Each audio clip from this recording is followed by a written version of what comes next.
Mesdames et messieurs, bonjour et bienvenue pour cette nouvelle édition de Autour du monde, version Moyen-Orient. On commence avec ce compte-rendu en Égypte, visite officielle du président sud-coréen Moon Jae-in. L'Égypte accueille aujourd'hui le président sud-coréen Moon Jae-in qui a débuté un voyage cette semaine dans 3 pays du Moyen-Orient, à savoir les Émirats arabes unis, l'Arabie saoudite et l'Égypte, afin de chercher à renforcer les liens dans les domaines de l'énergie, de la construction et des infrastructures. Le président sud-coréen assistera à la signature de plusieurs accords au cours de sa visite en Égypte. Et voici un compte rendu. La Corée du Sud cherche à renforcer ses liens avec les Émirats arabes unis, l'Arabie saoudite et aussi l'Égypte dans les domaines de l'énergie, de la construction et des infrastructures. La visite prévue ce jeudi en Égypte vient à l'invitation du président Abdel Fattah el-Sisi. Les 2 homologues devront discuter des moyens de développer le partenariat de coopération entre les 2 nations. Le président sud-coréen Moon Jae-in assistera à la signature de plusieurs accords au cours de sa visite en Égypte, lors de laquelle sera également annoncé un prêt facile d'un montant d'1 milliard de dollars à l'Égypte, a déclaré l'ambassadeur de la Corée du Sud au Caire. Le volume des échanges commerciaux entre l'Égypte et la Corée du Sud se chiffre à 2,8 milliards de dollars. Les entreprises sud-coréennes cherchent à accroître leurs investissements en Égypte, y compris dans le projet nucléaire d'El-Dabra, ainsi que dans le secteur ferroviaire, a ajouté le diplomate dans des déclarations, précisant que le Caire pouvait jouer un rôle axial au niveau du processus de paix entre les 2 Corées. Cette visite est la première au Caire depuis 16 ans pour un chef d'État sud-coréen et la première en Afrique. Elle est effectuée dans le cadre du partenariat bilatéral pour examiner les futurs projets et pour promouvoir la coopération dans les domaines de l'énergie, de la construction, de l'infrastructure, de la santé publique, les sciences et l'hydrogène vert, a également fait savoir l'ambassadeur sud-coréen. Selon l'ambassadeur, le président Moon Jae-in prendra part à la table ronde égypto-sud-coréenne sur les industries propres et les énergies renouvelables, soulignant que la coopération bilatérale était bien ancrée et rappelant que le sommet présidentiel égypto-coréen avait été tenu il y a 3 ans. Il a affirmé que l'Égypte, les Émirats arabes unis et l'Arabie saoudite représentent le centre du Moyen-Orient et de l'Afrique, avec lequel la Corée du Sud cherche à promouvoir ses relations. L'année 2022, a-t-il dit, sera une bonne année, avec le déménagement du gouvernement vers la capitale administrative, le succès du Forum mondial des jeunes et l'inauguration du Grand musée égyptien. Le président sud-coréen a commencé sa tournée de 8 jours au Moyen-Orient, en se rendant aux Émirats arabes unis les 16 et 17 janvier, puis s'est dirigé vers l'Arabie saoudite les 18 et 19, pour ensuite arriver en Égypte. L'objectif de ce déplacement est de promouvoir les relations bilatérales et étendre les activités commerciales des entreprises coréennes. Et pour plus d'explications, mesdames et messieurs, nous avons le plaisir d'accueillir au bout du fil Dr Ahmed El-Lethi, qui est analyste politique et expert en économie. Bonjour, Dr Ahmed. Bonjour à vous, monsieur. Alors, comment voyez-vous les relations égypto-sud-coréennes et leur cadence, surtout avec la visite du président sud-coréen en Égypte, la première depuis à peu près 16 ans. Quelle est votre impression, je dirais, de cette visite? La réponse est déjà dans la question. Donc, si pour la première fois, on est en train de recevoir une visite du président coréen, oui, ça nous dit et ça exprime bien les efforts que l'administration présente le président Sisi. Et la diplomatie égyptienne est en train de mettre en place pour avancer les relations égyptiennes dans toutes les directions. Oui. Donc, pour 16 ans, on n'a pas eu une visite pareille. Donc, ça, c'est déjà un signal très, très clair de comment la cadence et la vitesse avec laquelle on est en train d'avancer pour se manifester, où l'Égypte, elle est en train de reprendre sa place comme un pays leader dans la région, qui est en bonne relation pratiquement avec tout le monde.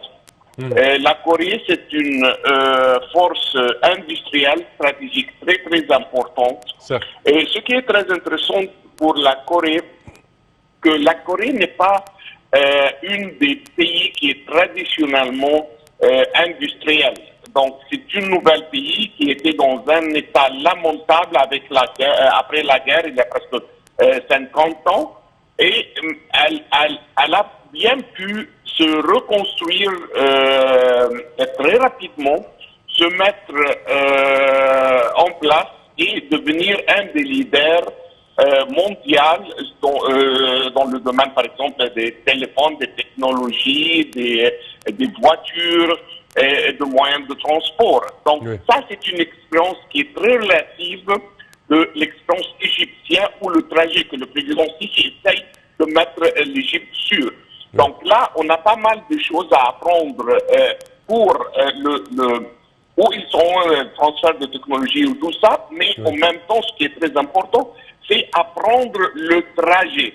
Ça, oui. La Corée n'est pas l'Angleterre où la révolution industrielle a commencé il y a 300 ans ou quelque chose comme ça. C'est un pays qui est, au bout de quelques décennies, sont arrivés à être un leader mondial. Et c'est ça ce qui est beaucoup, comment dire, relevant pour l'expérience égyptienne et la nouvelle République en Égypte ces jours-ci. Parfait. Selon vous, oui, officiellement également, il y a plusieurs protocoles qui sont prévus à être signés au cours de cette visite. Absolument. Ce que je viens d'apprendre, on est en train de discuter un accord de libre-échange, oui. Je pense que commercial. Je pense que ça, c'est super parce que aujourd'hui, si je ne me trompe pas, l'échange commercial entre les deux pays, c'est un peu moins que 2%. Donc là, on a une opportunité de partager et échanger, développer les relations commerciales entre l'Égypte et la Corée. Et je pense que, si je ne me trompe pas, et si ma mémoire me sert correctement, je pense que c'est la première fois que l'Égypte est en train de signer un accord pareil avec un pays asiatique. Donc là, on est en train d'ouvrir une porte très très importante pour l'économie égyptienne. Parce que ce que je pense qui va se passer, après ça, ça ne va pas être la dernière. Donc, dès qu'on va signer ça, je pense qu'il va y avoir d'autres pays en Asie qui sont intéressés pour signer des accords similaires avec l'Égypte. Et qu'est-ce que ça veut dire pour nous, pour notre économie? Ça veut dire qu'on est en train d'élargir les marchés qui sont ouverts pour les producteurs et l'industrie égyptienne. Oui. Et c'est ça la façon avec laquelle, ou la stratégie avec laquelle on va augmenter et rebalancer notre commerce, notre balance de commerce international. Parfait. Donc je pense que c'est un pas très stratégique et nous sommes sur le bon point maintenant. Certainement, certainement. Dr Ahmed El-Leithi, je tiens à vous remercier de vos explications. Je répète que vous êtes analyste politique et expert en économie. Et nous enchaînons, chers téléspectateurs, avec cette information. L'Égypte est la 3e étape de la tournée arabe du ministre algérien des Affaires étrangères, Ramtan Lamamra. La visite de M. Lamamra au Caire, qui a débuté dimanche, est la 2e en sa qualité d'envoyé spécial du président algérien Abdelmejid Tebboune.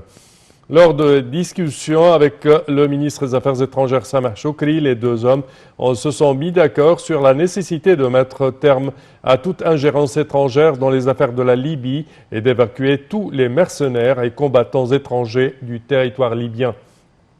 Lors de la réunion, les deux ministres ont exprimé leur fierté sur l'état des relations entre l'Égypte et l'Algérie et leur désir de continuer à renforcer la coopération dans divers domaines, notamment en matière d'économie et d'investissement.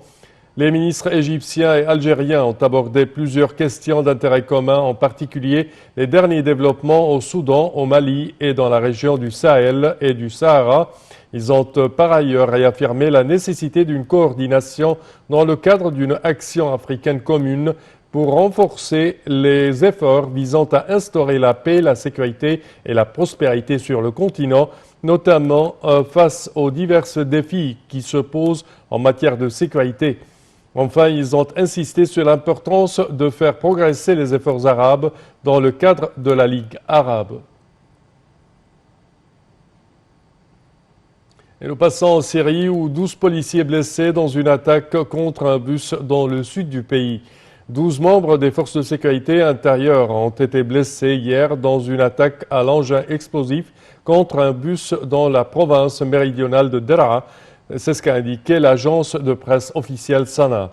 Fin octobre, l'attentat le plus meurtrier depuis 4 ans contre un bus militaire dans la capitale syrienne avait fait 14 morts et au moins 3 blessés.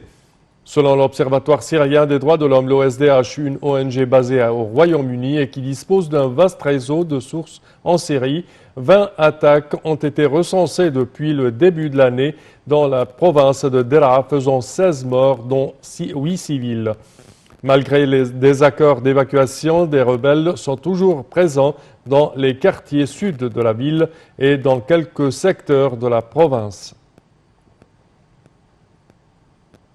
Et le prince héritier d'Abu Dhabi et le secrétaire américain à la Défense envisagent de renforcer leur coopération militaire. Le prince héritier d'Abu Dhabi, Sheikh Mohammed Ben Zayed, s'est entretenu au téléphone avec le secrétaire américain à la Défense, Lloyd Austin, afin de discuter des récentes attaques des Houthis contre les Émirats arabes unis et du renforcement de la coordination en matière de défense. La milice soutenue par l'Iran a envoyé plusieurs drones chargés d'explosifs et de missiles balistiques ciblant une installation pétrolière clé et un aéroport à Abu Dhabi, faisant 3 morts et 7 blessés.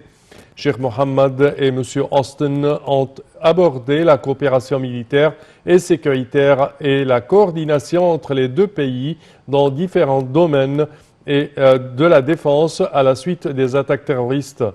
Les deux parties ont également évoqué la menace que représentent les Houthis pour la sécurité et la stabilité régionale et la nécessité d'adopter une position internationale ferme à l'égard de ces pratiques agressives, selon le communiqué.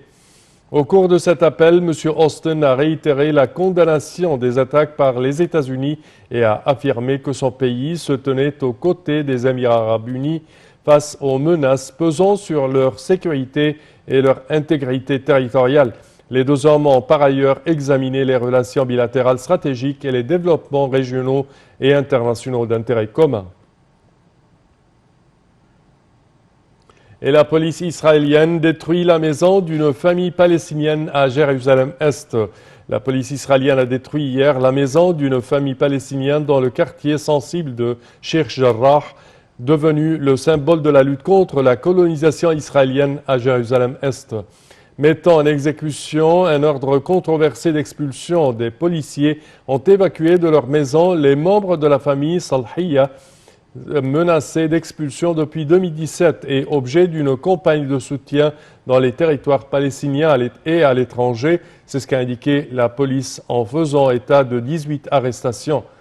Des centaines de familles palestiniennes présentes depuis des décennies à Jérusalem-Est sont confrontées à des ordres d'expulsion au profit de colons juifs. Quelques 210 000 Israéliens sont installés à Jérusalem-Est dans des colonies illégales au regard du droit international. Israël considère toute la ville de Jérusalem comme sa capitale, alors que les Palestiniens veulent faire de Jérusalem-Est la capitale de l'État auquel ils aspirent. Et la Ligue islamique mondiale condamne l'attaque terroriste à Abu Dhabi. La Ligue islamique mondiale a condamné l'attaque terroriste ayant visé l'aéroport d'Abu Dhabi qui a fait plusieurs morts et des dégâts matériels. S'adressant au nom de son secrétaire général, Mohammed Abdel Karim Al-Issa, la Ligue a affirmé se tenir aux côtés des Émirats arabes unis face à tous ceux qui menaceraient sa sécurité et sa stabilité. L'organisation a ainsi particulièrement visé les milices Houthis, mues selon elle par un sectarisme diabolique, qui ont choisi de riposter à leurs multiples défaites récentes en commettant des actes terroristes désespérés, violents, se faisaient ce faisant les lois sacrées et les décrets internationaux. Al-Issa a adressé ses sincères condoléances à ses frères émiratis, aux décédés et à leurs familles et souhaité un prompt rétablissement aux blessés. Et les familles des victimes de l'explosion de Beyrouth manifestent devant le palais de la justice. Les parents des victimes de l'explosion qui a détruit le port de Beyrouth le 4 août 2020 ont organisé lundi une nouvelle manifestation dans la capitale pour exprimer leur colère et leur frustration envers ce qu'ils considèrent comme des enterrements qui entravent l'enquête officielle sur l'explosion. Ils ont donc bloqué les routes et les entrées qui mènent au palais de justice pour faire part de leur rage et du profond sentiment d'injustice qu'ils ressentent à cause de tous ceux qui demandent que le travail du juge Tariq Al-Bitar soit rejeté. La manifestation a paralysé le travail au sein des salles du tribunal. Les familles ont accusé les autorités de négliger l'affaire, d'ignorer et de dissimuler le crime provoqué par la pire explosion de l'histoire moderne qui a frappé le Liban et sa capitale. Fin de citation. Les manifestants ont déclaré qu'ils réclameraient une enquête internationale si l'enlisement et les menaces se poursuivaient et si l'affaire était oubliée. Les familles des victimes ont également exprimé leur colère face à l'inaction des autorités suite au mandat d'arrêt émis par Al-Bitar à l'encontre du député Ali Hassan Khalil, ancien ministre des Finances et adjoint politique de Nabih Berri, chef du mouvement Amal. Et ceci conclut, chers téléspectateurs, notre édition d'aujourd'hui de Autour du monde, version Moyen-Orient. Je vous remercie de votre attention et je vous donne rendez-vous la semaine prochaine à la même heure. Au revoir.